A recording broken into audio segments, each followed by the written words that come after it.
Greetings from a beach in Israel. The IDF, Special Forces, let me take a good look at Gaza. Very frank in my interviews with them, and then I've had the opportunity to meet with high-ranking officials and get their perspective. So much of what you have heard regarding the October 7th attacks and the war in Gaza is not even the beginning of the truth. And that's a story that I'll tell. And interestingly enough, it relates even to what happened last year when I was at USAID's compound in Cairo and had a standoff in the streets there. They're stopping my driver. They're telling me they want my phone because I have videoed the USA facility and so forth. I've told them they can't have the phone. So now they're telling my driver he has to get out. So I'm continuing the video, and I can't see if I'm aiming this correctly, so hopefully I am.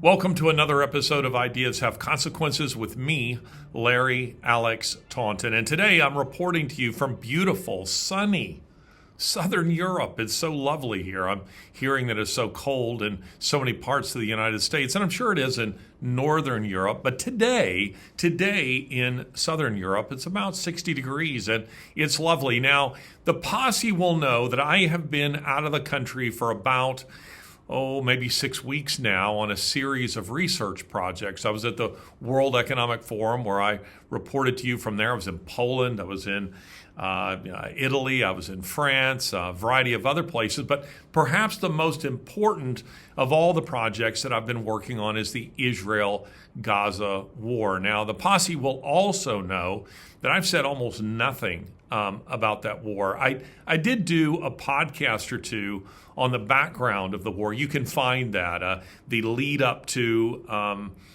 the October 7th Hamas attacks on Israel. And I gave some of the background to that, some of the background to the history of Israel, to the creation of the state of Israel in 1948, and some of the the terrorist groups and so forth that have risen since that time.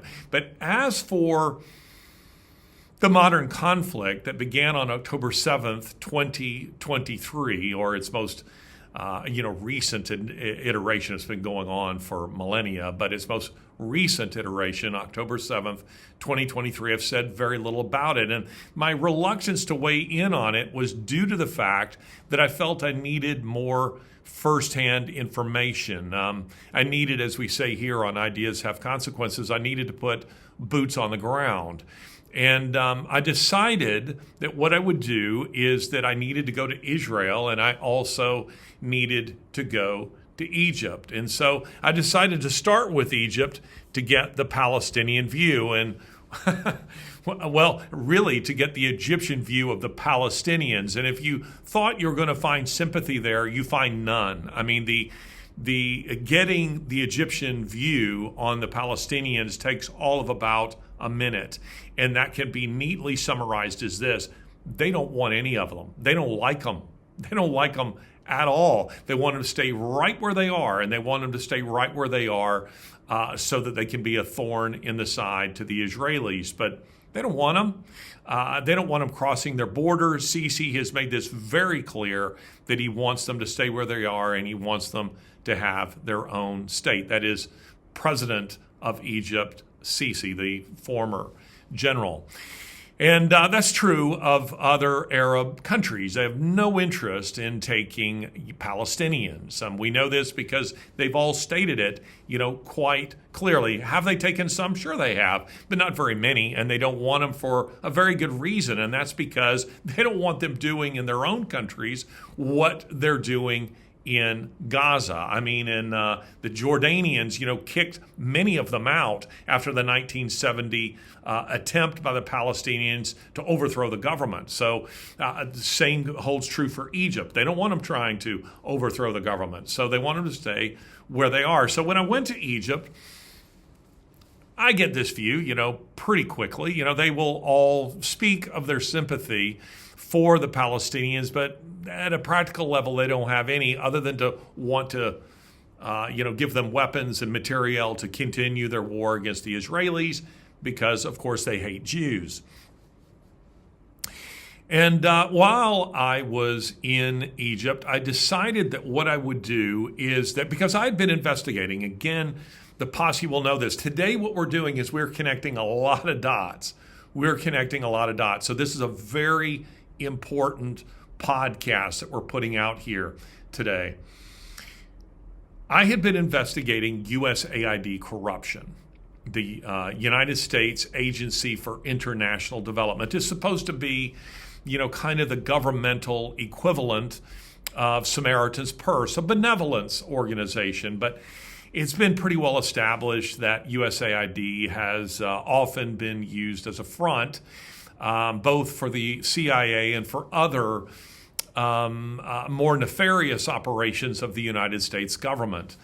And even while posing, as a benevolence arm of the United States. I mean, if you look at their logo, USAID, USAID, they put US and AID in different color patterns because what they're trying to communicate is that this is aid from the American people. That even is their slogan at the bottom. Very seldom is that what's happening. So I had seen in South America that USAID was working hand in hand with cartels, and they were running a massive human trafficking operation into the United States. And I said this on television, and the President of the United States just so happened to be watching and said he appreciated the information that I had given, and he was going to use it to destroy USAID. So I went from South America to Europe, to the World Economic Forum. This was last year, 2025.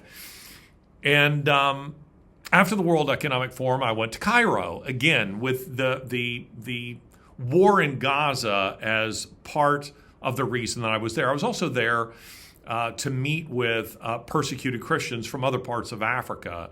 This country I couldn't get into, but they could get into to Egypt, and I could get into Egypt, and we could meet there.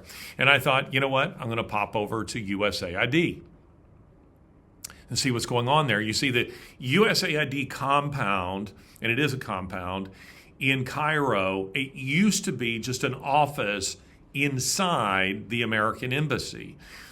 But by the time I got over there, USAID was separate, miles away, different part of town on the outskirts, of Cairo, and it was a going concern. It was a fortress. It was a citadel, even by Middle Eastern standards. It had multiple layers of security, multiple walls, high walls with palisades, that is to say metal spikes at the top, state-of-the-art surveillance, suicide bomber barriers, and so forth. And when I went over there, and this is a story that has been told more fully on another podcast, also it appears in an article in the Federalist, and we'll try to link those in the show notes. So I go over there, and I tell my Egyptian driver to just approach their gate like we belong there and see what they do. Well, what they did was they raised the barrier. So we went straight through and went through the suicide bomber barriers, and then we went to the building. I walked all the way around the building, videoing the building as I went. And then when I approached the front door, security opened the front door for me, and I walked right in.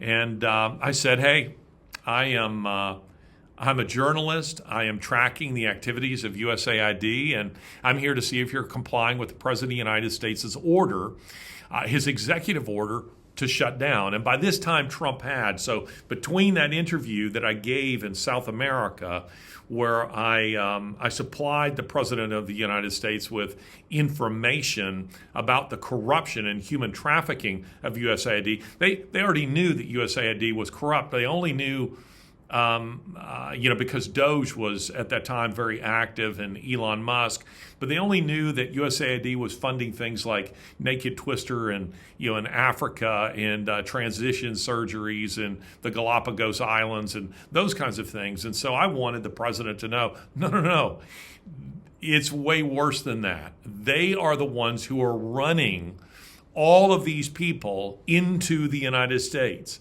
they're the ones who are doing it. So after that interview, after Trump became aware of this, he issued his executive order that USAID was to begin a shutdown. So I pop up and ask, what is a reasonable question? Are you guys shutting down? There was sheer panic.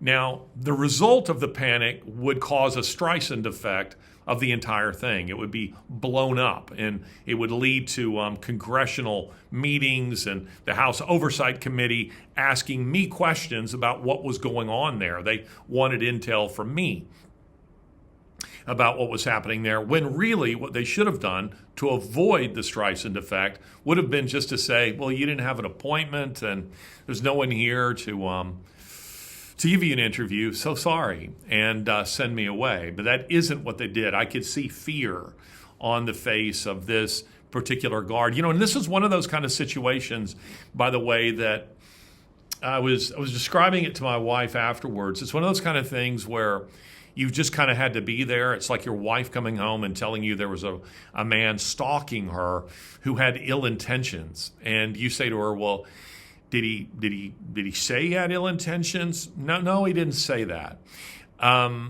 Did he call you names or anything like that? No, he didn't do that either. But you kind of had to be there. You had to see his face. You had to see his body language. You have to see what he was doing. And then you go, And that's what USAID was. It was one of those kind of situations, not because what they were doing wasn't sinister, because it was, where I'm concerned, but it went beyond that. So the result would be a week long. They held my car in the streets of Cairo for 2.5, 3 hours, a lengthy standoff with them where they're telling me to, and by the way, USAID security doesn't have jurisdiction in the streets of Cairo, only at USAID. And I already had departed from there, and I'd come back later in another vehicle, but didn't enter the compound. And they stopped the vehicle, came out from behind the barrier, stopped the vehicle, summoned Cairo police, I'm sure because they realized they didn't have jurisdiction there. And Cairo police, in turn, summoned the Egyptian secret police. And my driver at this point is saying to me, he's dropping F-bombs, and he's saying, these guys don't F about. These guys exist to disappear people. Meaning he's saying to me, these guys, they've been summoned for the sole purpose of finding a way for you to just disappear. Throw you out of a helicopter in the Sahara Desert, throw you in the Nile, who knows? But what happened there for 2.5 or 3 hours is they're telling me, get out of the car, give us your passport, and give us your phone. And I very politely said no, no, and no. And they didn't know what to do with me. Because by this time, again, President Trump had been inaugurated. If it had been the Biden administration, I wouldn't be here doing this podcast. I'd have just disappeared. But they weren't sure what to do with me, and they weren't sure what to do with me in part because they didn't know if I might be a mystery shopper who was sent by Trump to see whether or not the various USAID outposts were complying with his executive order. And this is what I was trying to BS my way through this entire thing. They keep coming to the car and asking me questions and demanding my phone and demanding I get out and this kind of thing. But at some point, they come over to me and they say, why are you here? And by this time, they'd accused me of espionage. And I said, yeah, I am here spying, but I'm spying on my government, not your government. They said, yeah, but you're taking pictures of government buildings. And I said, that's a U.S. government building, and I'm a U.S. citizen. I'm not taking pictures of Egyptian government buildings. I'm taking pictures of U.S. government buildings. But they asked me, why are you here? And the guy's asking me this very belligerently. I did not include this in the article that I wrote about this. And me trying to BS my way through this, I said, well, my president has sent me here to see if USAID, that building right over there, if they're complying with his executive order to shut down. And he leans into the car belligerently and he says to me, and my president has sent me to stop you. Now, again, I was BSing I don't think he was. I think he meant it. I think he meant President Sisi had sent him to stop me from getting intel on what was happening there. Now, the problem for them was that to accuse me of espionage created a dilemma for them, and I knew that it did, and I was trying to force the issue. Either I wasn't going to willingly cooperate with them and go into. They kept trying to get me to go in this building that was entirely blacked out. You know, my driver is saying to me, "I think if you go in that building, you'll never come out again." And I could feel that. I could sense it. So I wasn't going to comply. They were going to have to either arrest me as a spy or they were going to have to let me go because I wasn't going to willingly comply with any requests. And to accuse me of espionage was going to be a tacit admission for them that what was going on the other side of those walls was more than just the delivery of rice and beans and canned goods and medicines and aid from the American people. They were afraid, they were terrified that I knew what was on the other side of those walls. And by this time, I was suspecting, because I hadn't seen any Americans, or no Americans in this compound, not a one that I had seen. And what was happening outside of USAID in the streets of Cairo with me, someone inside was calling the shots, and whoever it was had the Egyptian secret police on speed dial. Now, why would that be? And why would the president of Egypt be interested in involving himself in something of this nature? It's an interesting question, but you know, if what's on the other side of those walls is munitions, is armaments to supply Hamas through tunnels going underneath the border between Egypt and Gaza, they definitely don't want me to know that, and they don't want me to see it. But if what's on the other side of those walls is what USAID is supposed to be doing, then what do they care if I see it? What do they care if I have video or photographic evidence of that? You see the problem for them. So the decision was made by somebody very high up after this had gone on for a very long time and it was clear I wasn't leaving the car, to let me go. I left the country. Soon thereafter, the secret police showed up. I say soon thereafter, that had happened in the afternoon. And the next morning, they show up at my hotel. They tell hotel staff that I'm a very dangerous man, that I'm a spy, that I was there to spy on their government and this kind of thing. But fortunately for me, I was already out of the country. In uncertain times, wise investors look for stability. Markets are overinflated, inflation remains a concern, and global tensions continue to rise. That's why many are turning to the safety of physical gold and silver. Alpha Omega Gold is a Christian-owned precious metals company known for honesty, transparency, and biblical stewardship principles. Their team help clients protect their investment with integrity and clear guidance, never pressure. Right now, Alpha Omega Gold is offering a free precious metals navigation guide to explain why owning gold and silver can be a smart, strategic hedge for retirement accounts and long-term security. Don't wait until economic shifts impact your future.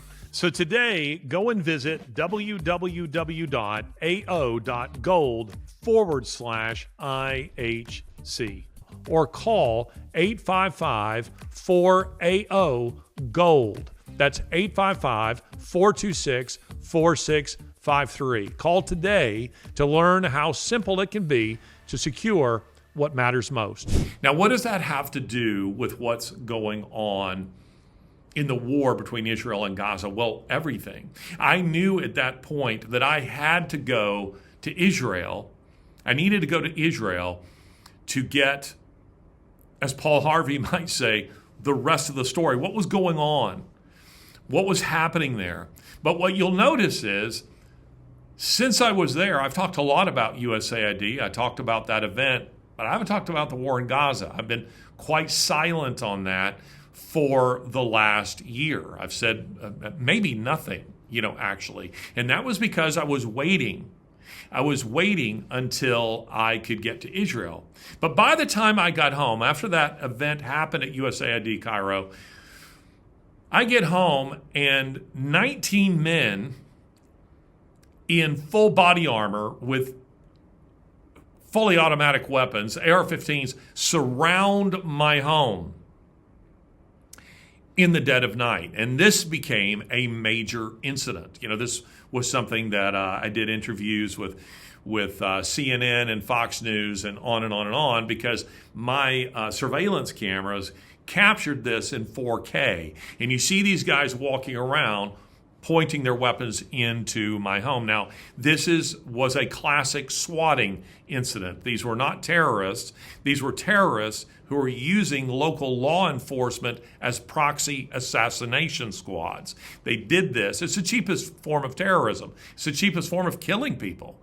As one Israeli said to me, it's actually kind of brilliant in a diabolical way, because the terrorists themselves don't risk any injury. It costs them nothing, and they can hide somewhere else on the planet by disguising their location using Google Voice proxy and disguising their voice, as well, which it is believed that they did. But somebody had called in to local law enforcement where I live and had claimed that there was a mass shooting at my home and police needed to come and they needed to enter the house. I always stress that. You need to enter the house. And in one of the videos that you'll see, we'll put them on the screen here as I'm talking, the videos, you'll see a guy, testing the door. He's testing the doorknob. Now, thanks to my German Shepherd Ranger, I saw them before they saw me. Ranger would not let me go to sleep. Ranger made me aware that something weird was going on.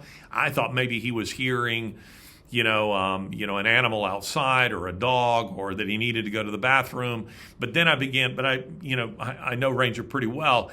And I could tell just the way his ears were moving like satellite dishes that something really significant was happening. So I get my Glock and I creep out into the main part of the house in darkness. And because I have my outside lights on, they're dim lights, but I could still see. But I can only see silhouettes of people out there. I couldn't see that they were wearing law enforcement uniforms. And I see a guy, testing my door, and I'm thinking, if that guy comes through the door, I have to open fire on him. I don't know who this is. I don't know what they're doing. And then, fortunately, it all ended well when I saw, just a little reflection off of a badge, a little glint off of the metal badge that they're wearing. And I'm thinking, I think these are police officers, but why are they here? What's going on? Is there an escaped convict, or something going on? And so I finally turned on the light, and everything ended, fortunately, without any shots being fired.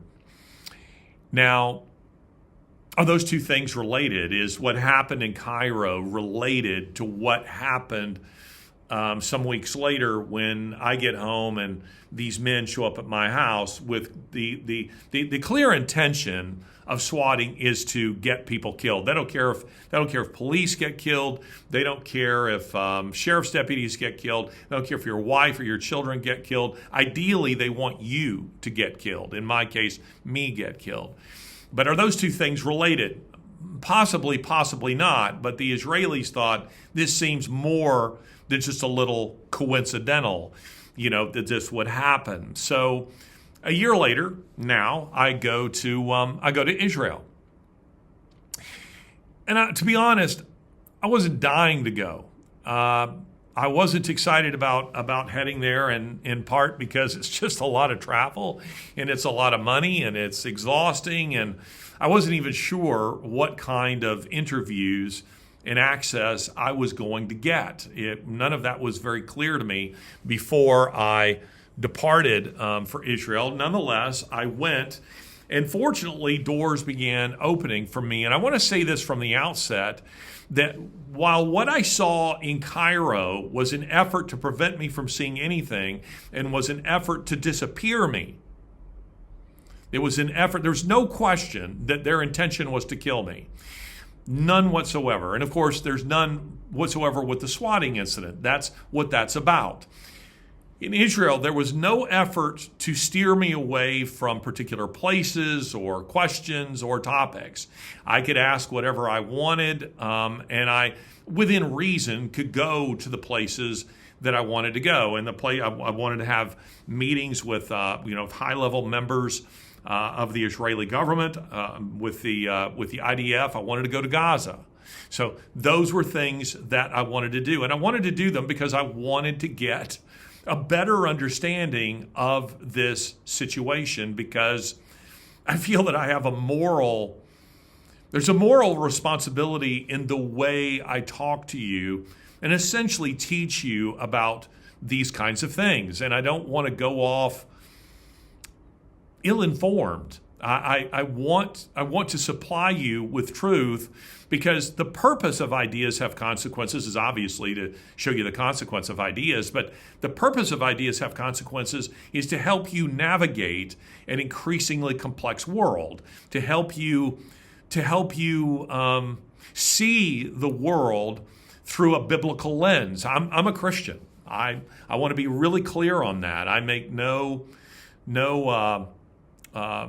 qualms about that, and that's the perspective I'm coming from. And if you don't like it, then go watch somebody else's podcast. You don't have to watch mine. But that's what I seek to do on this particular show. And I'm very mindful of what James says, that teachers will be judged more harshly.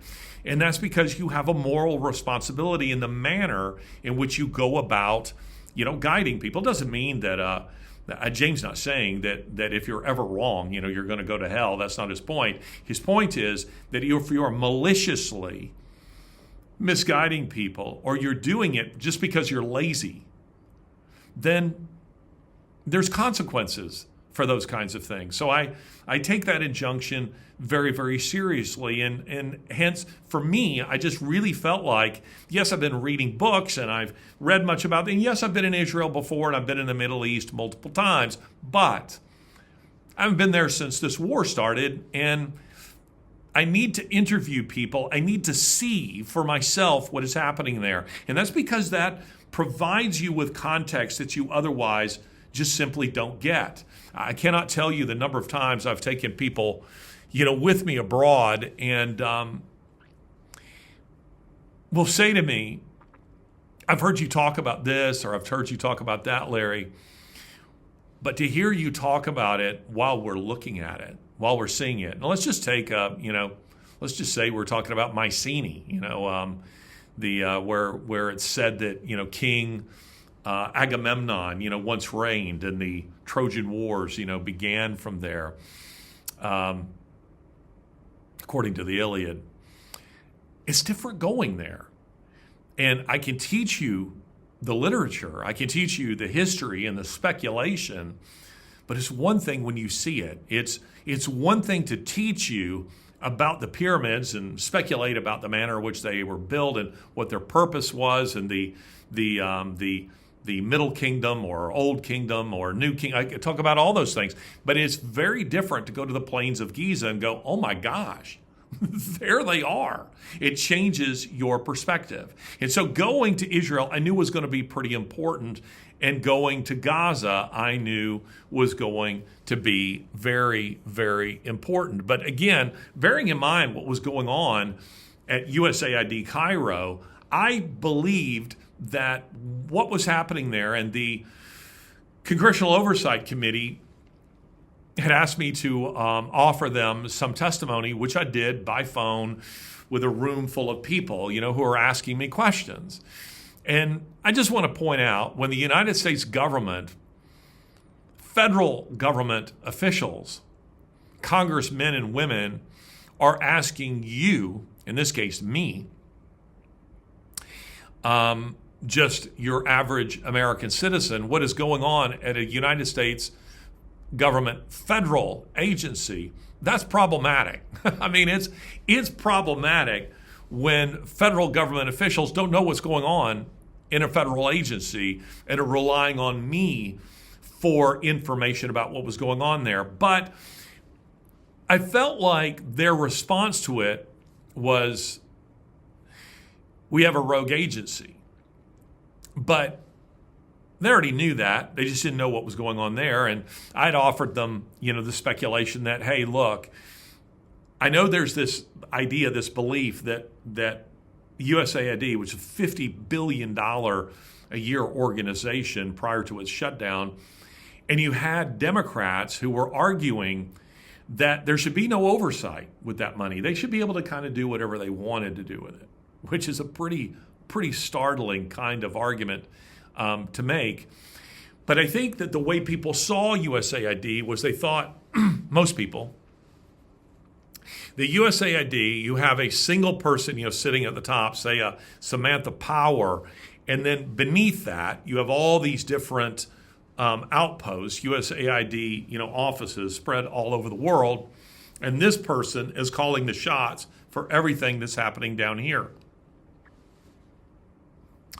I don't think that's the case at all. I think that what was happening in South America, for example, I do think that corrupt U.S. officials knew exactly what was going on there and that they were facilitating it. What was happening at USAID Cairo was totally unrelated, and I'm not sure that anyone in the United States government had any real control over that. I think that this was being run by Hamas, by the Muslim Brotherhood. And just so you'll know,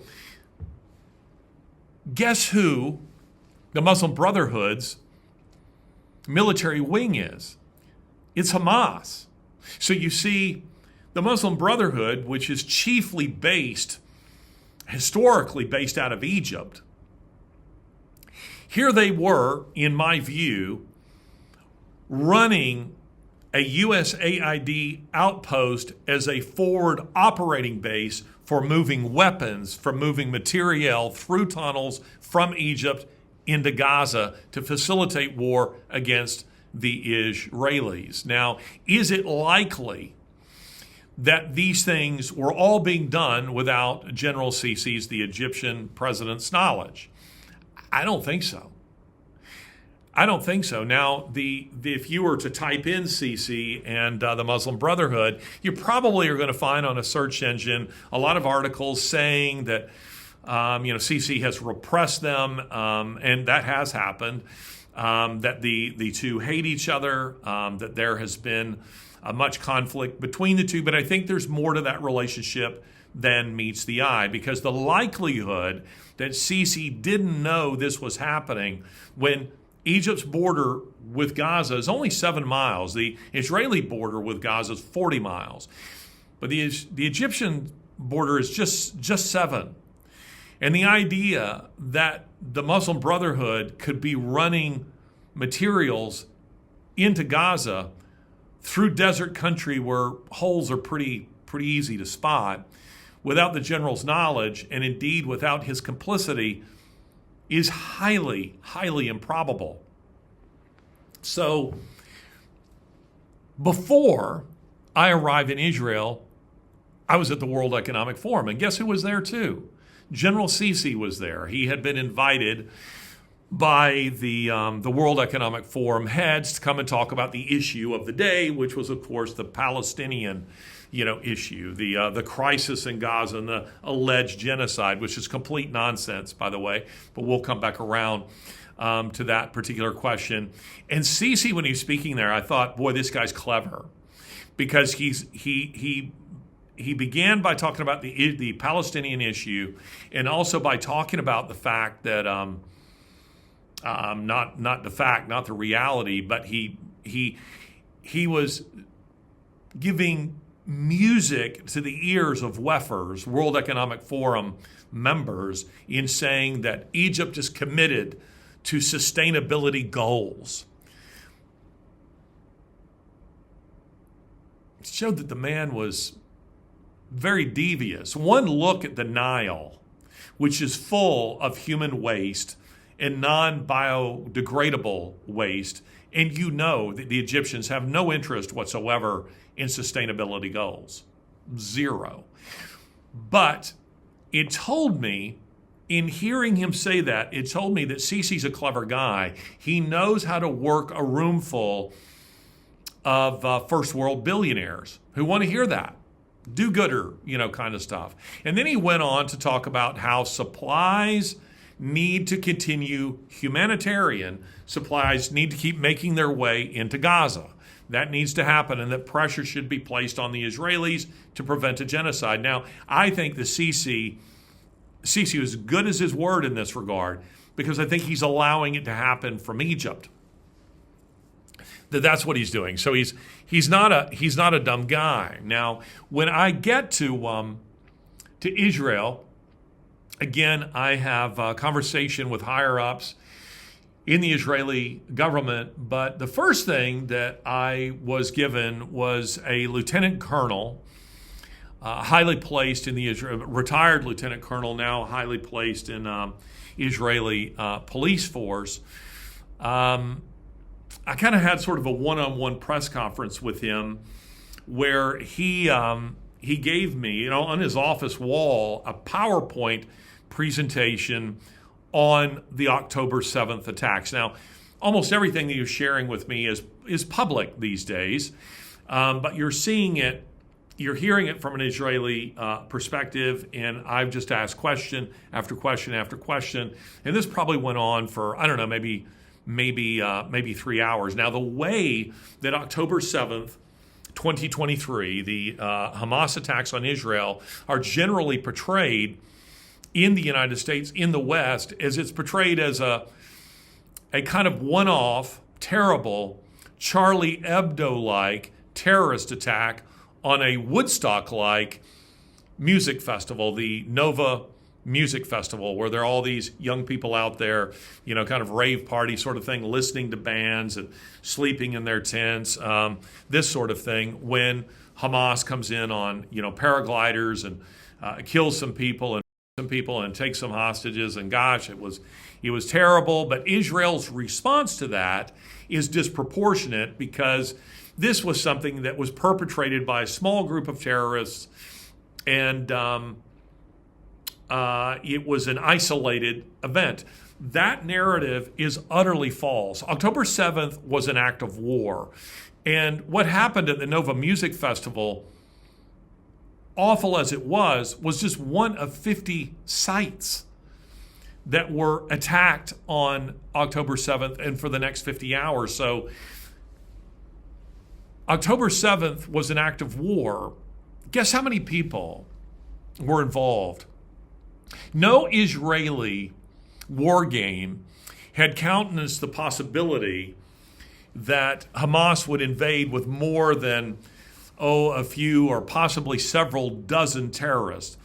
It's estimated that roughly 7,000 terrorists came through, again, Israel's border with Gaza is a 40-mile-long fence. And the fence was often referred to as the Wall of Iron. Well, it's just a fence.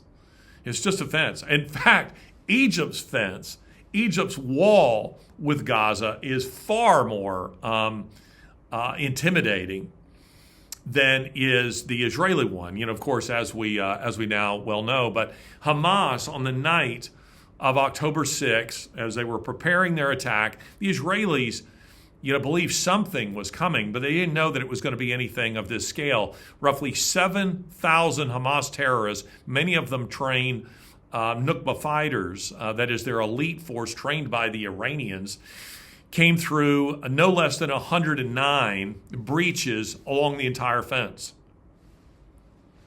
And it began with roughly 4,000 rockets that were launched. They came by paraglider, motorized paraglider. They came by golf carts. They came by cars. They came by trucks. They came by motorcycles. They came by foot. They came by just about every means imaginable coming through the perimeter fence all along the frontier. And the Israelis were not prepared for that. They would penetrate 20 kilometers into Israel, and the battlefield, which would involve more than 50 battle sites, would encompass 600 square kilometers.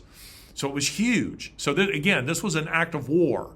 This wasn't just a terrorist attack, as bad It was a planned, carefully planned terrorist attack that was planned with the precision of a Pearl Harbor. And like a Pearl Harbor, it caught the enemy completely flat-footed. Now, I do know that there are idiots who are going to go into the comments here and say, oh, Larry believes that Pearl Harbor was a surprise. It was planned. He believes that Netanyahu didn't know that this was coming. If you think that, you're an idiot, or you're just a bot. You probably paid by the Arabs, or you're supportive of Hamas and those terrorists to say those kinds of things. But again, lots of bots, come into these kinds of discussions. We'll see it here. We'll see it on X. And I'll explain to you in part why conspiracy theories flourish in the aftermath of events like this, or after a 9/11, or after a Pearl Harbor, or after the 2008, 2009, collapse of the stock market. There's a reason why those things happen, and I'll talk about it here in a moment. But again, this was an act of war. It involved the help of the Iranians, who trained some of their fighters, supplied weapons and cash.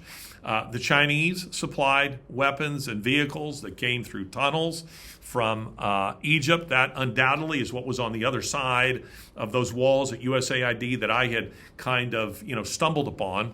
The Qataris were supplying lots of money, and the North Koreans were supplying weapons as well. And as we've seen, Egypt undoubtedly was playing a passive-aggressive role here, while publicly denying it and pretending nothing was happening, while secretly actually allowing the flow of all of this, going into Gaza. And again, some people will say, you may wonder, why would the Egyptians protect their border the way they do if they're actually helping the Gazans?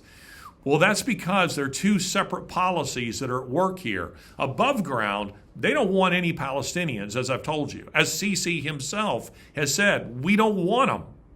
We do not want them. Have they taken some? They did, because they were forced upon them, but they don't want them. They want to send every one of them back, and that's because they see them as a destabilizing force. Their below ground border is a whole different thing. Their below ground border is where, not where Palestinians are flowing into Egypt, but where weapons and materiel are flowing from Egypt into Gaza. That's what's happening there. So you had all of this happening on the day of the attack. And for those who think that the Israelis themselves had to be involved for October 7th to occur, I'll just say one word: Glock. I watched Bodycam footage, loads of Bodycam footage, depressing Bodycam footage, where Israeli police, like police the world over, are armed with Glock pistols. Now, to be clear, the Glock, it's the mousetrap of weapons. It is, because it's very simple, it's easy to assemble, it's easy to clean, not a lot of moving parts, and thus it's very reliable. But it's not a weapon of war. So when you watch, movies, and you see this all the time, where police show up and they get out of their cars, and the bad guys, all have fully automatic weapons, and the police get out and go boom, boom, shoot a few people, and they win the battle. In real life, that doesn't happen. He who can put the most lead in the air the fastest almost always wins. And the body cam footage that I watched, heartbreaking and awful, showed police getting wiped out in battle after battle, where they're brave and they're fighting the Israeli police, but they're not properly armed. The Glock is the most popular sidearm for law enforcement agencies all over the world. And again, as I said, there's a reason for it. It's a superb weapon. But it's meant for for civil law enforcement, not for warfare. It's not meant to be, you're not meant to be going up against people who are using, M16s, or in this case, AK-47s, I suspect there were some M4s that had made their way from Afghanistan into Gaza, but we'll see stuff that was left, the more than 85 billion in state-of-the-art weapons that were just left by the Biden administration in Afghanistan. But I've yet to track down evidence of that, but it's a theory of mine. Anyway, AK-47s and RPGs and grenades and incendiary grenades. They're not meant for that. So police, and on the few occasions where they are killing, they do manage to kill some of these Hamas terrorists. You see in the body cam footage them kicking the AK-47s away. And the reason for that is because Israeli police, caught completely unaware by this attack, some of them were at home and off duty. So they're called into the line of duty in plain clothes. And many of the Hamas fighters, they're Gazans. They're dressed as civilians. And so the Israelis didn't pick up the AK-47s when they're dressed in civilian clothes because they didn't want to be confused with Hamas and thus get shot by their own people, friendly fire. So what you'll see is them kick it away or sometimes pick it up and pull the magazine out and throw it one way and then throw the AK-47, in the other direction. But these guys are wiped out in battle after battle.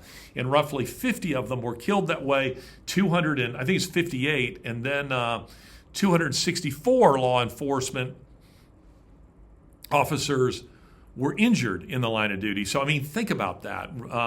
More than 50 law enforcement officers killed in a single day. Imagine if that had happened in, say, New York. We have a single day where that many police officers are killed, or in Dallas, Texas, or in any one of our cities, that many. And then, 264 of them being injured in the line of duty. So this is what was happening.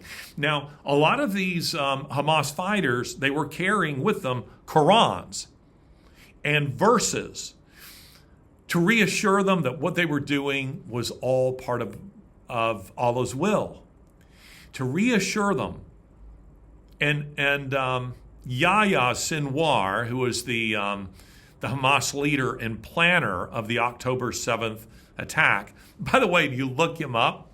I wanted to get the pronunciation of his name right, and I typed in, how do you say his first name?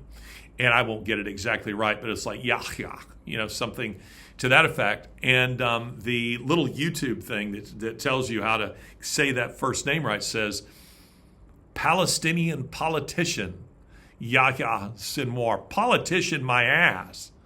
Politician is a terrorist. And by the way, he's dead now. And you watch the footage of that. Maybe we'll put that on here where the drone comes in and he's throwing a board at the drone. But he's dead now. That guy's in hell. I promise you that he's in hell. But what he did prior to the attack was he wanted his terrorists to feel completely unrestrained. So part of the strategy was that they weren't just there as soldiers to gain ground and hold it in a war against Israel, but the idea was to terrorize and to strike fear into the Israelis. And the way of doing that was to kill men, women, and children, kill babies.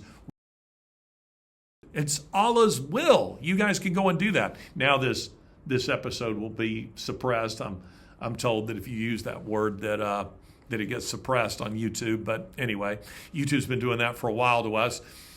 But they wanted them to be unrestrained so that they would go and commit these kinds of atrocities. And that's what they did. So, one young woman on BBC giving an interview, she tells about watching an Israeli woman whose breast was cut off. And these terrorists are playing with it and laughing. And she says they are passing her from man to man in an act of rape. And then one of them, she says, she's watching this, she says he penetrates her, shoots her in the back of the head, and then ejaculates. And they're celebrating all of this. This is what we're talking about. You've seen the image of the young woman in the Jeep and her bloody sweatpants. If you're supporting Hamas, you're sick. If you find yourself on the side, I mean, there's no real great moral quandary here about this particular war. Some of you will claim you're conservatives, but that you're anti-Israeli. Well, I'm not making an argument on this episode of Ideas Have Consequences about how much money the United States should or shouldn't give to Israel.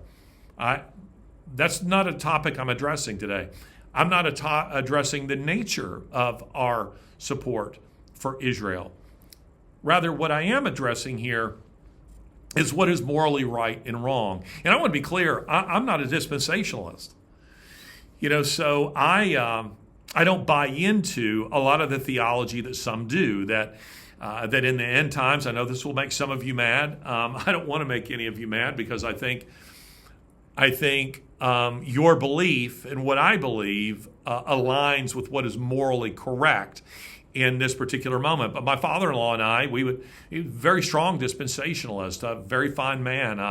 My late father-in-law, who died a couple of years ago, he believed very strongly that the United States had to be aligned with Israel, in the end times. Well, I'm not of the view, and he wasn't either, by the way. I'm not of the view that Israel can do no moral wrong. I'm not of the view that we have to support Israel in everything that it always does, no matter what. I'm not of that view. I am of the view, however, that Israel is a culturally Western, not geographically, culturally Western country that is in a democracy, the Middle East only democracy, and it is surrounded by Muslim militants who want them dead strictly because of their ethnicity. That's why they want them dead. That's a reality for Jewish people. They find themselves hated, not because someone knows them or knows their particular views or because that person has offended them. They didn't know this woman they cutting the breasts off of. They killed her, and they did that to her because she's Jewish. That's why they did it. And they hated her because she's Jewish. They killed babies because they're Jewish. They were on their phones with their parents. But by the way, this is beyond this dispute what I'm telling you here. Hamas broadcast their own videos. They were putting it all over social media. They were proud of it. They didn't hide their atrocities.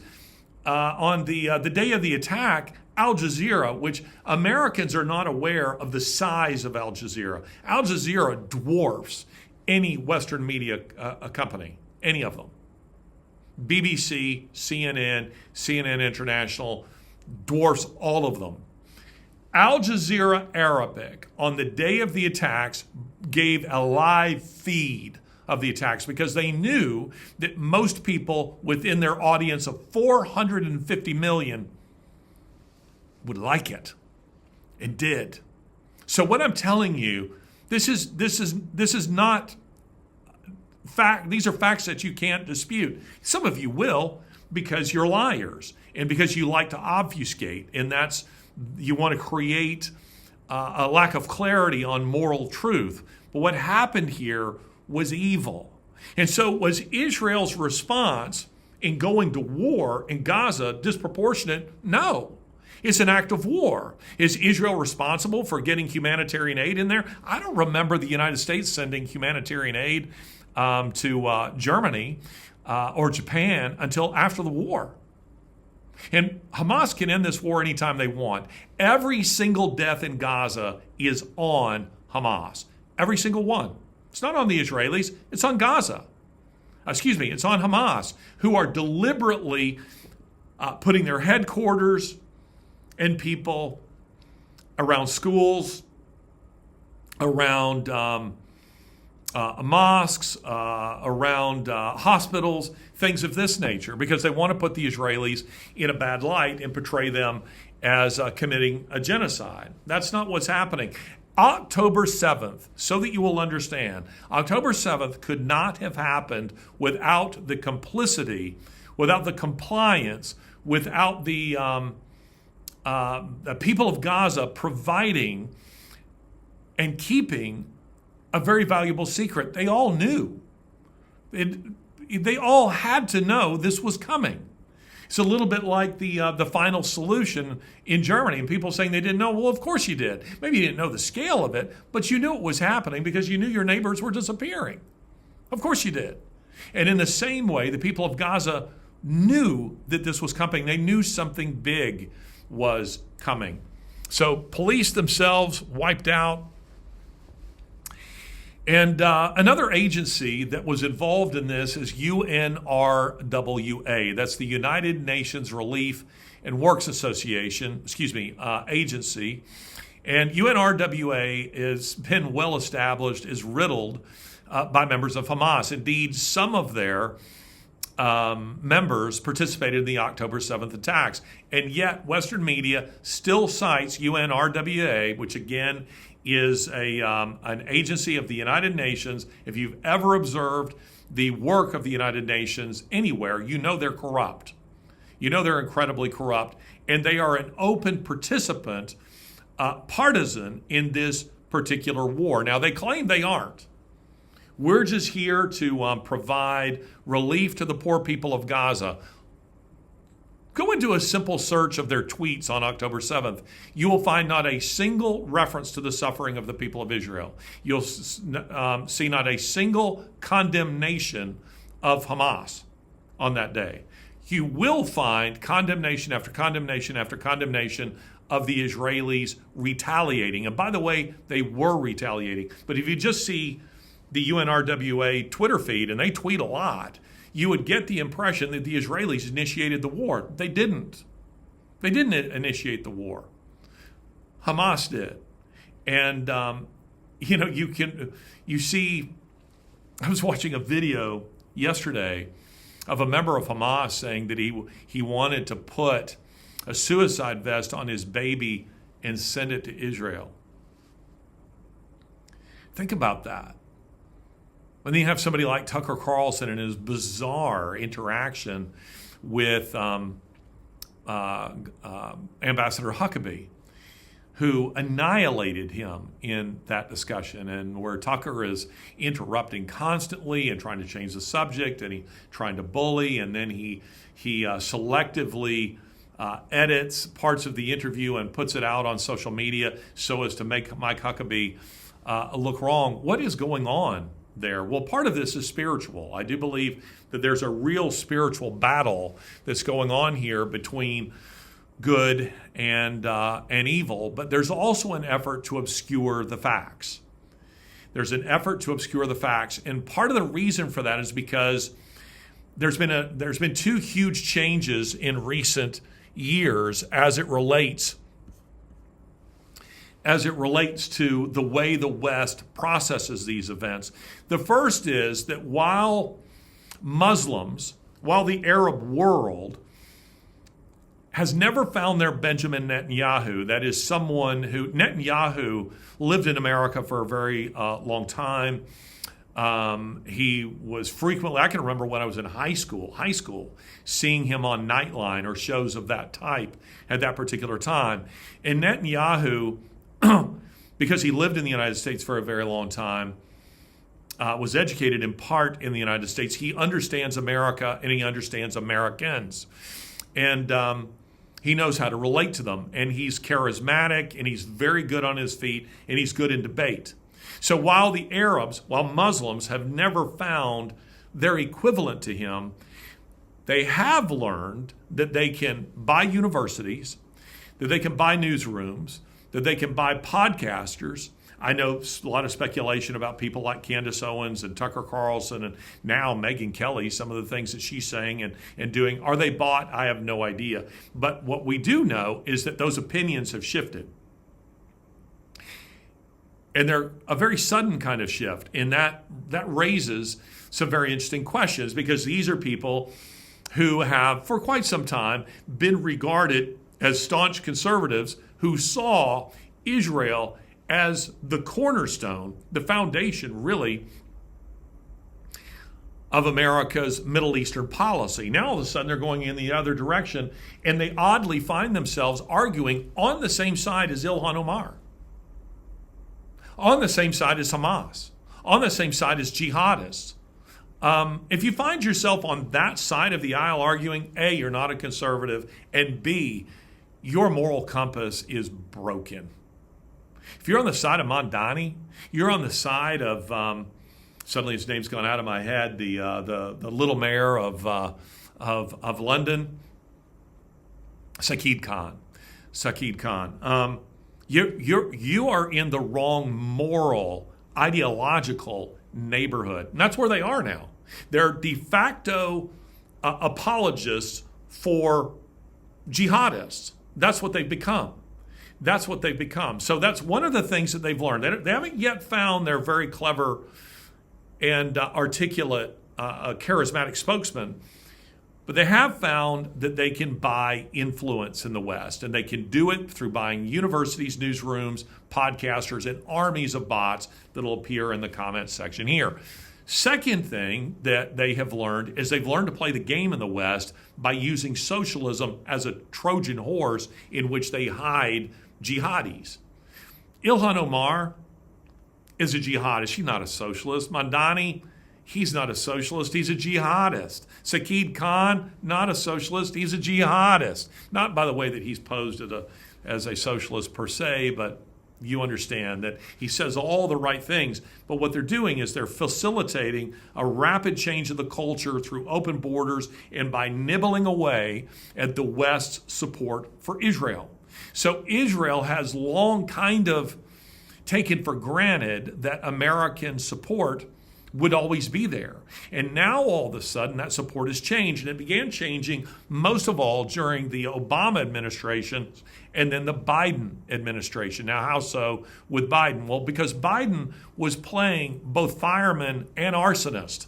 He was doing both at the same time. And that's because they instituted an embargo, first ever, on Israel, a weapons embargo. And as Netanyahu has pointed out, truthfully, the IDF, the Israeli Defense Force, found themselves on October 7th without sufficient ammunition to fight. Why? Because of the Biden administration.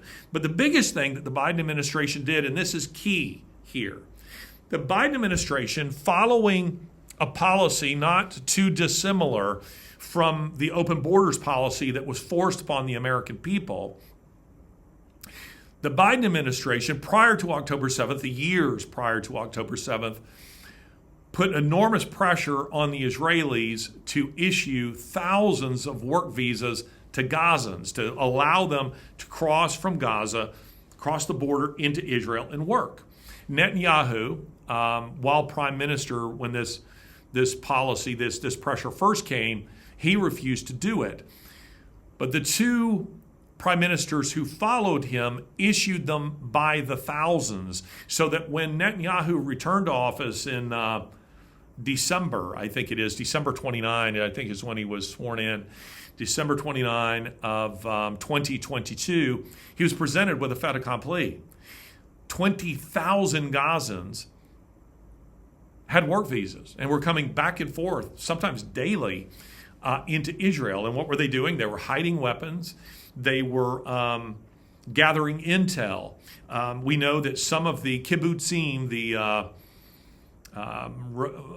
Israeli neighborhoods they're surrounded by, chain link fences, which didn't do much good at all on October 7th, but they're like agricultural communities along the border. And these people, the survivors, said that the Hamas people who came to their homes knew who did and didn't have a dog. They knew the names of the people in the houses, how many of them there were. They knew all of this. And how did they know this? They knew it because workers had been issued work visas, members of Hamas. And Yahya Sinwar, like how I said that, Yahya Sinwar, Hamas leader and mastermind of the October 7th attack, he saw what this was, that the Israelis had created, unwittingly, a Trojan horse in which Sinwar would essentially hide his Hamas terrorists. They would pull it into their own territory, their own country, and they would discover the things they needed to know about police stations and habits of those police stations, the location of what the Israelis thought were secret military bases and weaponry and all this kind of stuff, so that on the day of the attack, The Hamas terrorists knew exactly where to go. They knew exactly where to go. And that's thanks to Biden. That's thanks to Biden's government. Biden has been allowed to get off the hook here for October 7th. There's been all this effort to say that it was Netanyahu's fault. Is Netanyahu at fault? Yes, he himself has said that he's at fault. But his fault is that of just about everyone else that was involved in this. They didn't see it coming. And the reason a lot of them didn't see it coming, as this lieutenant colonel said to me, he said, we were arrogant. We'd always beaten Hamas. We've all long deemed them to be the weakest of our enemies. We were much more concerned about Iran. We were much more concerned about Hezbollah than we were about Hamas. We did not think they were capable, technologically capable. We did not think that they were capable of launching an assault that was so well planned and on this scale. We thought an attack was coming, but we thought it was going to be an effort to cut through the wire a few places, grab some IDF soldiers, take them back as hostages in order to use them in negotiations with the Israelis, at the negotiating table. We did not see an attack of this size coming. Just didn't see it coming. Didn't think that was going to happen. Now I went down to Gaza. We'll show you some footage of that. I went down there with a member of the Israeli Special Forces, and here's some of his commentaries as we drive along. So this beautiful agricultural fields that you're seeing, these became the rallying point for the military before the ground operations started after October 7th. About 2 weeks after October 7th, the soldiers were out here in this field, tanks, APCs, you name it. And the first casualty, as the ground operations started, we actually witnessed the APC driving from the opposite direction we're driving him back to get medical treatment. But unfortunately, one of them was already a casualty. He was dead. So I actually saw the black body bag of the young soldier that had just been killed by a drone strike that the terrorists had deployed on the soldiers that were about to enter the Gaza Strip over here, not too far from here. So you can see that the roads here are just barely roads, and tanks have beat the snot out of it. One of your main armored core units is right here, actually. So they tear up the road turn left, don't go in. They may not welcome us. They'll welcome us, but they're just going to ask questions and be like, what are you doing?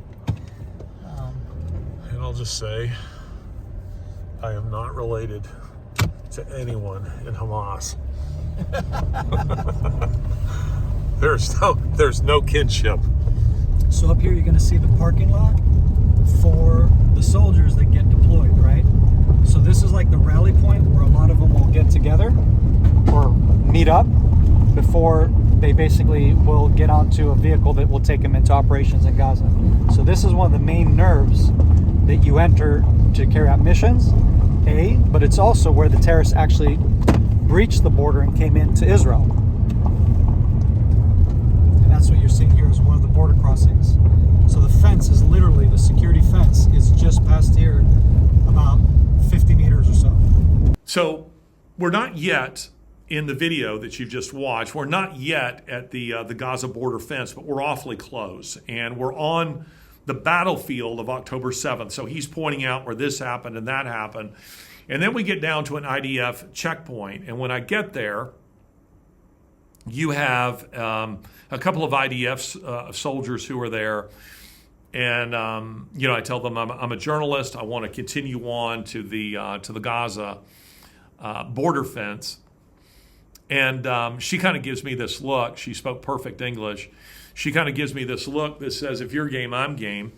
And so she puts her M16 in my lap, and away we go. She's driving, and we drive down to the border fence, and we drive along it. And you can see some of that video here as I am talking. And my own sense of the border fence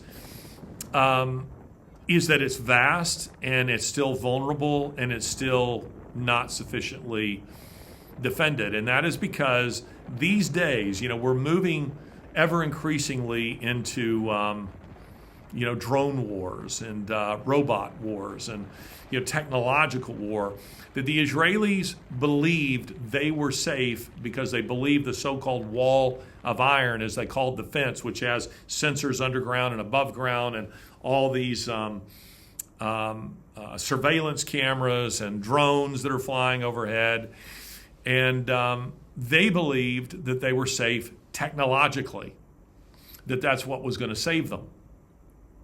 There's no substitute for actual boots on the ground, and they just didn't have them. They didn't have them in sufficient numbers for that particular attack. And you see, a lot of the people who think that the Israelis knew that this was coming, a lot of that, in a way, those conspiracy theories, which are absurd, but they're kind of a compliment to the Israelis, and it's because there has been, particularly since the Six-Day War in 1967, where the Israelis won in a stunning 6-day victory over the combined, forces of the Arab world, there has arisen a mythology that the IDF, that Israeli intelligence services are invincible.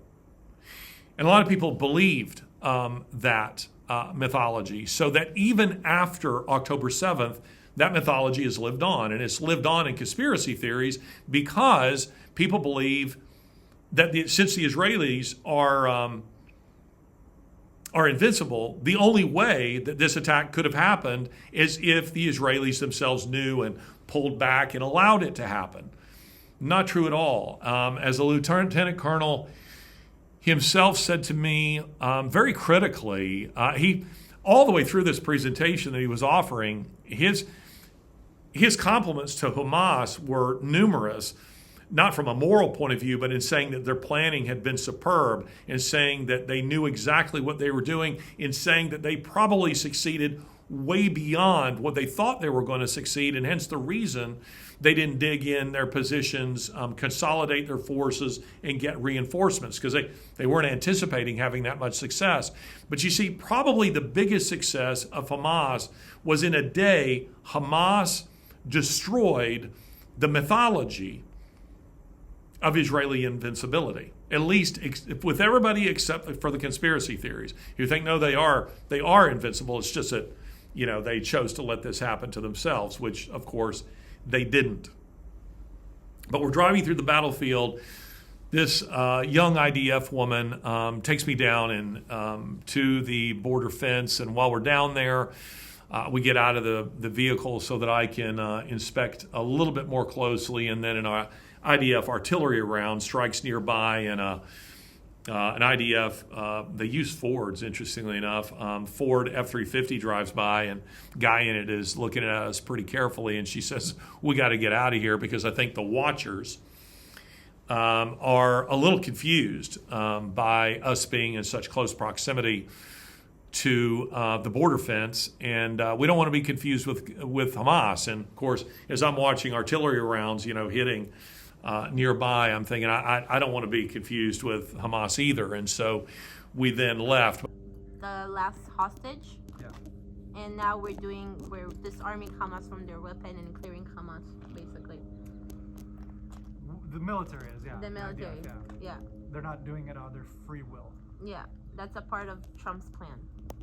Okay, so I'm on my way back to Tel Aviv. I've been down to Gaza today, and it was a rather incredible experience. The IDF gave me shall I say, a kind of an exclusive look at what's taking place there. There was some artillery fire while we were down there, but one of the things I really want to point out is there's been no effort to control the narrative, to control what I would write, what I would say, what the commentary might be. And I really want to emphasize that the October 7th attack, first of all, it was longer than just October 7th, but there's also the fact that this wasn't a Bondi Beach kind of event. This was a war. It was an attack by Hamas on several fronts from Gaza into Israel proper, killing maybe 1,200 people, 250, 300 people who were kidnapped, and then thousands, who were killed. Now I'm going to comment on that a little bit more as I learn more.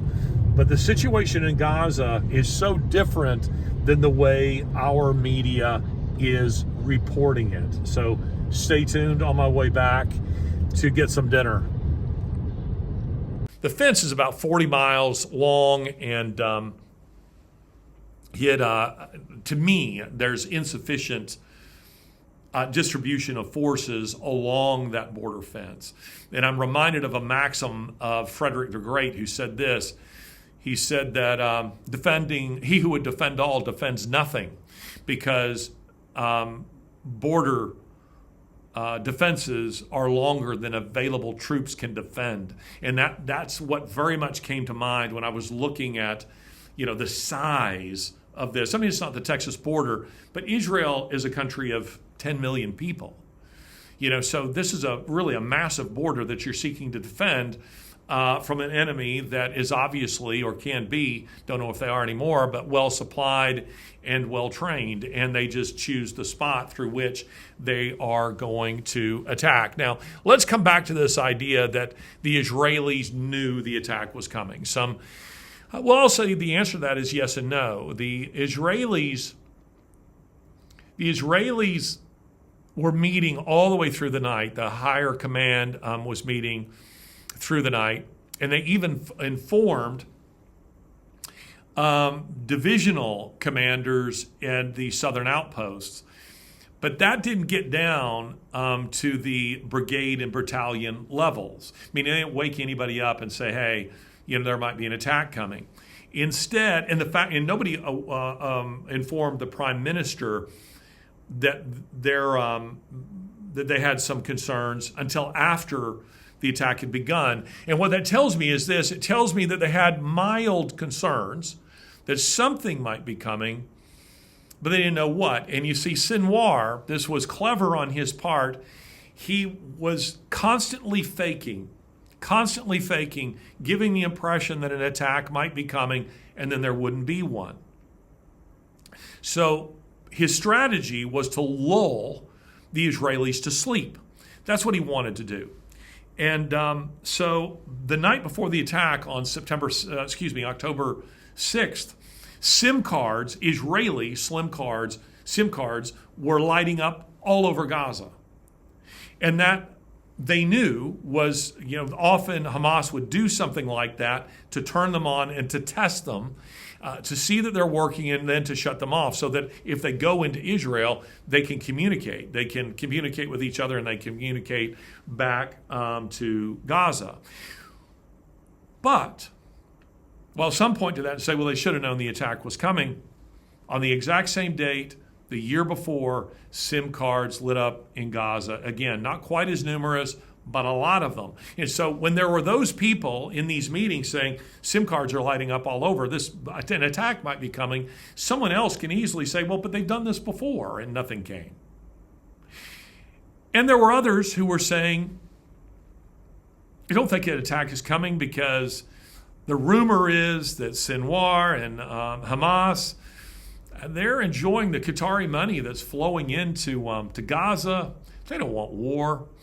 They want to focus on regional stability and economic development, meaning that unless you think like a terrorist, unless you think like someone who is full of hate,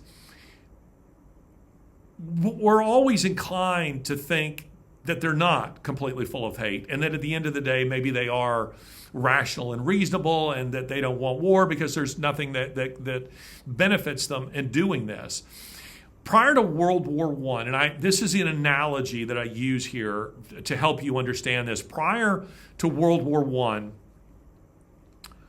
I think it's first published in 1909, a British parliamentarian by the name of Norman Angell, that's 2 L's, he published a little book called The Great Illusion, in which he said that there were already, there was a lot of saber rattling going on in Europe, indicating that war, a general European war, what became World War I, was possibly coming.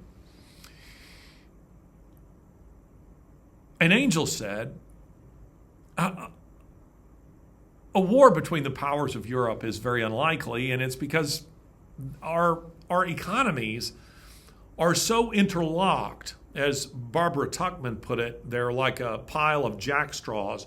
You couldn't lift one without moving all the others.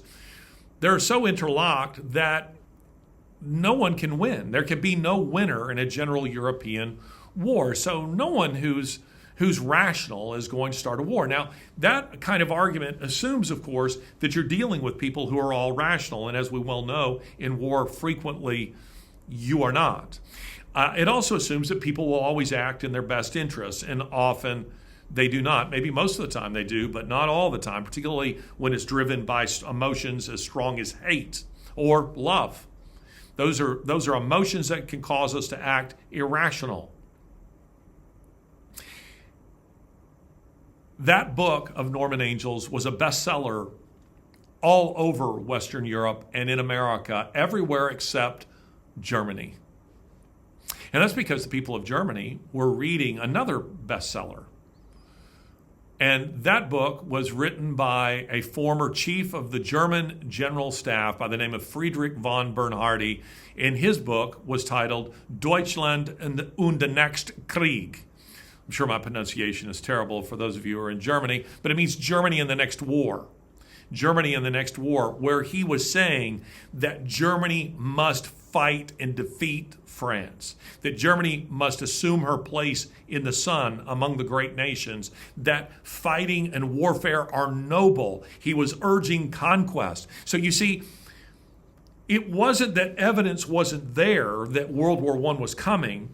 It's all about how you interpret the evidence. And we tend to interpret evidence the way, according to our a priori assumptions and according to what we want to believe. And Western Europeans, Americans didn't want to believe that war was coming, so they interpreted the data as there's no war coming. I mean, I know the Germans are building a big war machine and stockpiling arms and weapons and giving loads of speeches where they're talking about war, but we're sure they don't really want it. And you see, that's what was happening here. And some have said, and initially I thought this was true too, that this was a massive intelligence failure on the part of Shin Bet. That's not entirely accurate. The intelligence was there. But you see, intelligence is just bits and pieces. It's just clues. And how you assemble it and interpret it is what matters. And the Israelis took the clues that they had, that Hamas perhaps did want war, that Hamas was preparing for war, that there were some indicators that that an attack of this type might be coming, but they interpreted it, I think, the way they wanted to believe, which was that there would be peace, as opposed to their actual reality, that it would be war. Now, here's an analogy that might help you better understand this. When I was a kid, do you remember, I don't think it exists anymore, but my dad, my mom, they would always read Parade magazine, which would come in the Sunday edition of the newspaper. It was a magazine that was put right into the newspaper itself, and it was just every Sunday that would come. And I don't know, maybe in the late 70s, I suppose, maybe the early 80s, I'm not sure, but Parade magazine sponsored a contest where a prize like $1 million or something was offered if you could take the clues, which they would issue, they would drop these clues each week and assemble them into the proper order to tell the winning story, the right story that Parade was giving you clues for. And my mom took this seriously. She was enjoying this like a crossword puzzle. And so each week, the clues would come, and I can remember 3 of them. I don't remember how many there were in total, but Lily Langtree was one of the clues. It'd be fun if somebody could find this this contest, see if you can find it somewhere online. Maybe there's some indicator of what the real story was. I can't remember, but Lily Langtree, Roy Bean, and Pecos, the Pecos River. Those were 3 of the clues. And you had to take all these clues and assemble them in the right order to tell the right story. Well, my mother worked tirelessly on this, very cleverly on this, until she had it. And she read to us what I knew had to be the winning story. My parents were going to be drinking margaritas on some beach while I played in the surf. I just knew this was coming. My mother had figured it out. And then she sent it in, and then Parade released the winning answer, meaning the real story, the one you were supposed to get. And my mother was spectacularly wrong. She did not get it right at all. And what I learned from that, it's a lesson I've never forgotten, and it's very valuable to me in the kind of work that I do, particularly in the evaluation of history, is that I realized that her story made perfect sense. I mean, it was like a true story.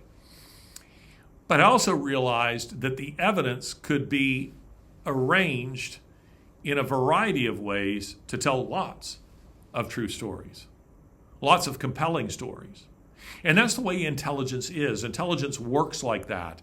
You have all these little bits and pieces of evidence that you're trying to assemble to tell a story, a factual story, but it can lead you towards the truth or it can lead you away from the truth. Now, why have there been so many conspiracy theories about this or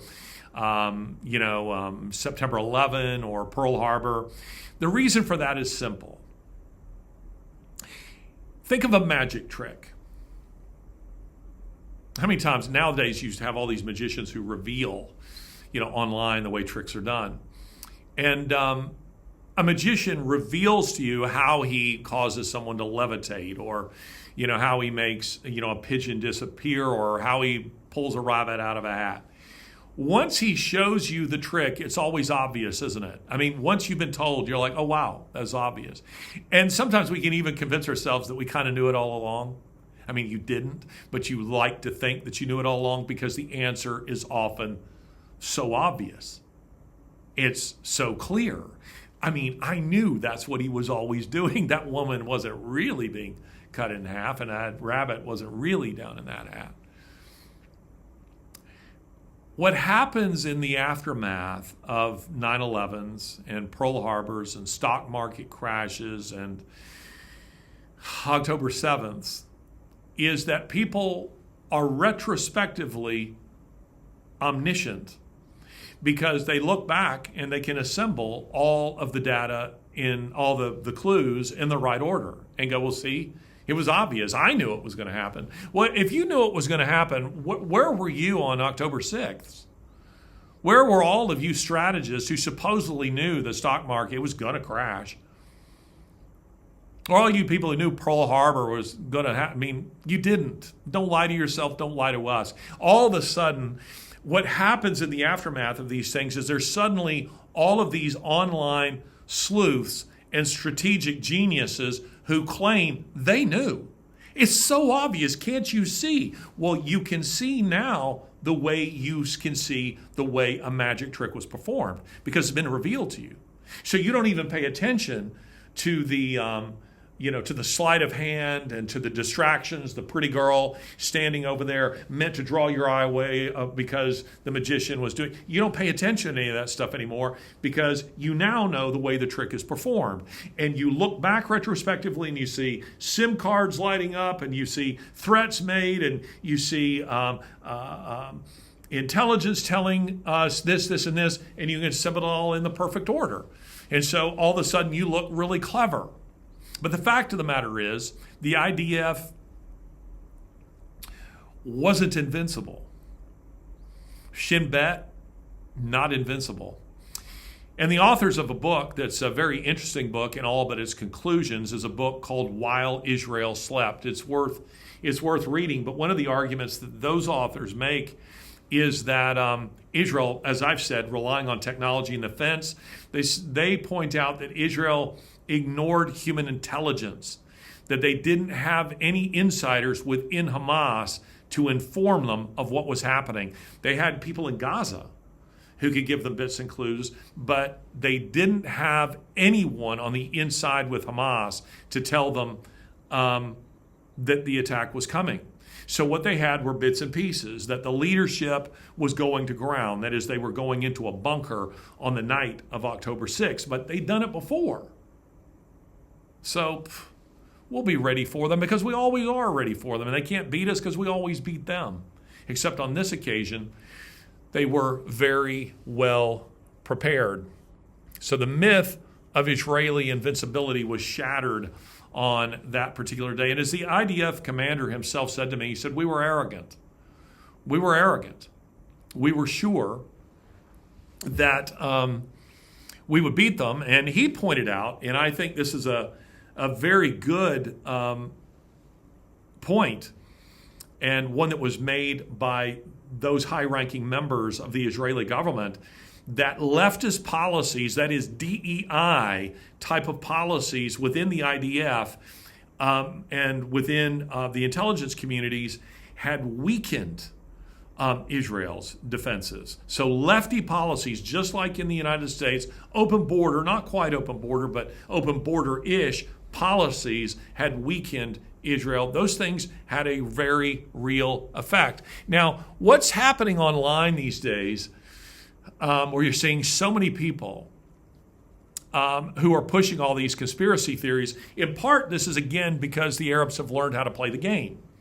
They are learning how the Muslims have learned to play the game. They're buying influencers and they're buying bots, and there's a group calling themselves the Global Intifada, the Electronic Intifada, who are pushing a lot of these conspiracy theories, pretending to be an objective news source. They're basically, they're de facto, if not outright,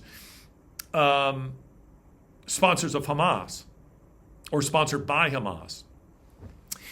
And I don't know the truth of that, but they definitely support them and push every kind of anti-Semitic trope and conspiracy theory. The Israelis killed their own people and the Hannibal directive and all this kind of stuff. It's all sheer nonsense.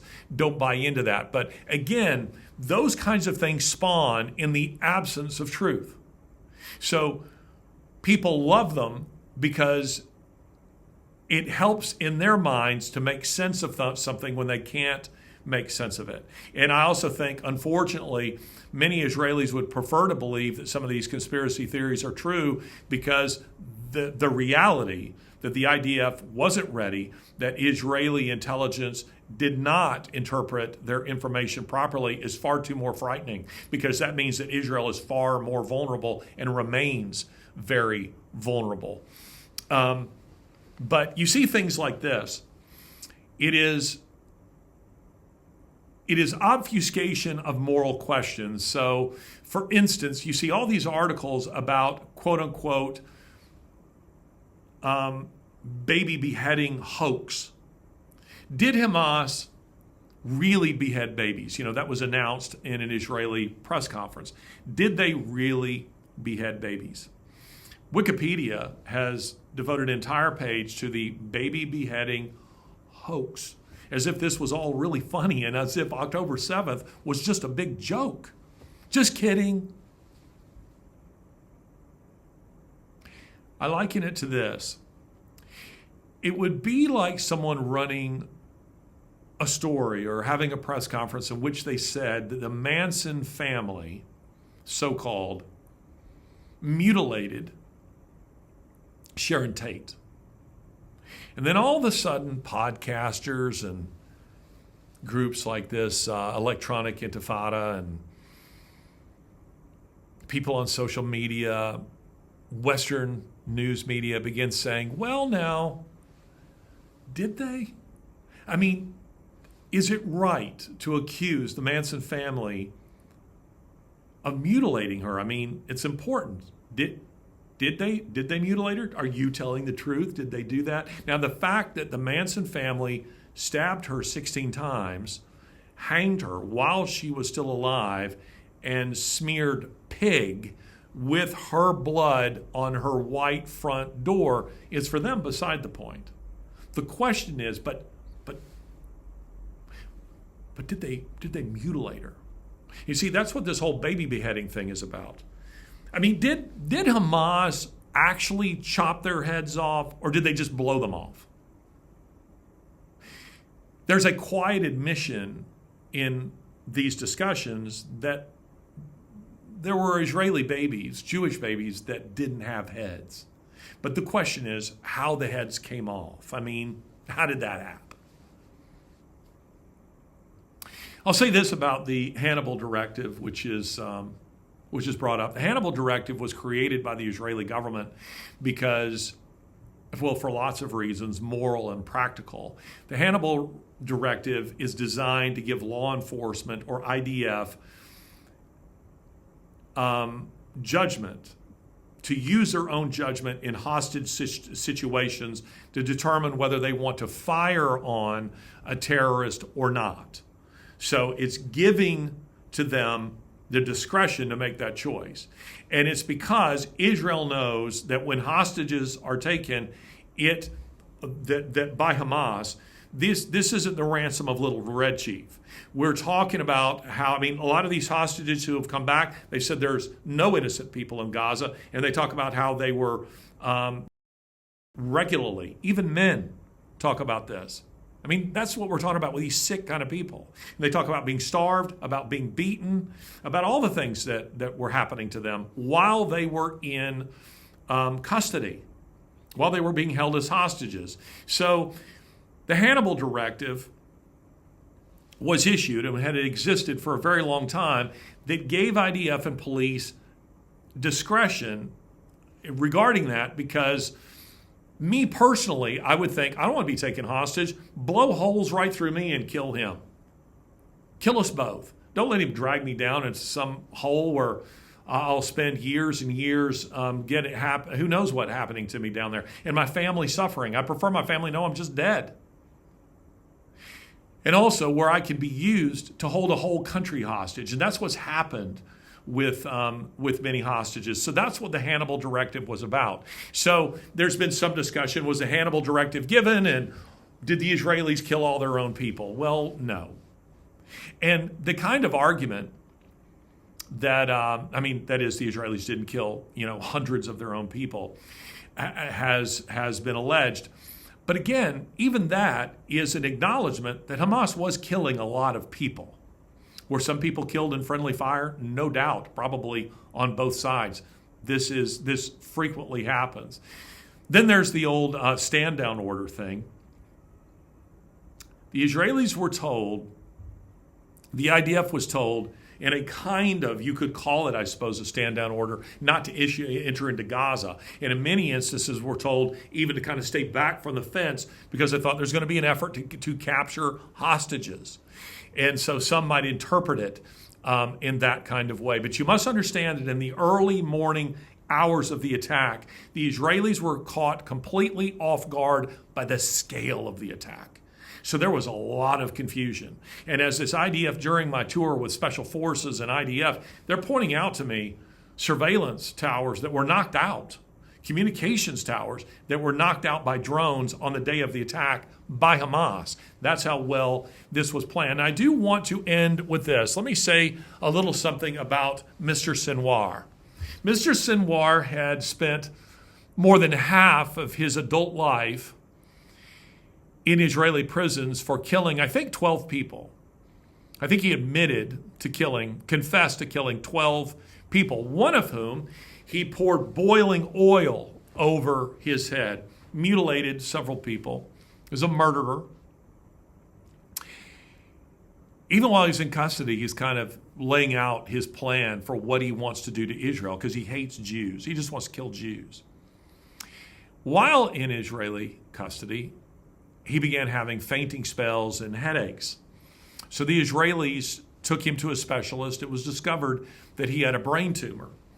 The Israelis took him to an Israeli hospital where brain surgery was performed, saving Sinwar's life, something that he himself acknowledged. In 2011, he was exchanged in a prisoner swap to get back IDF soldiers who had been held by Hamas for years. Sinwar thanked the Israelis for saving his life by and mutilating and murdering and taking hostage the Jewish people on October 7th. This has been another episode of Ideas Have Consequences with me, Larry Alex Taunton.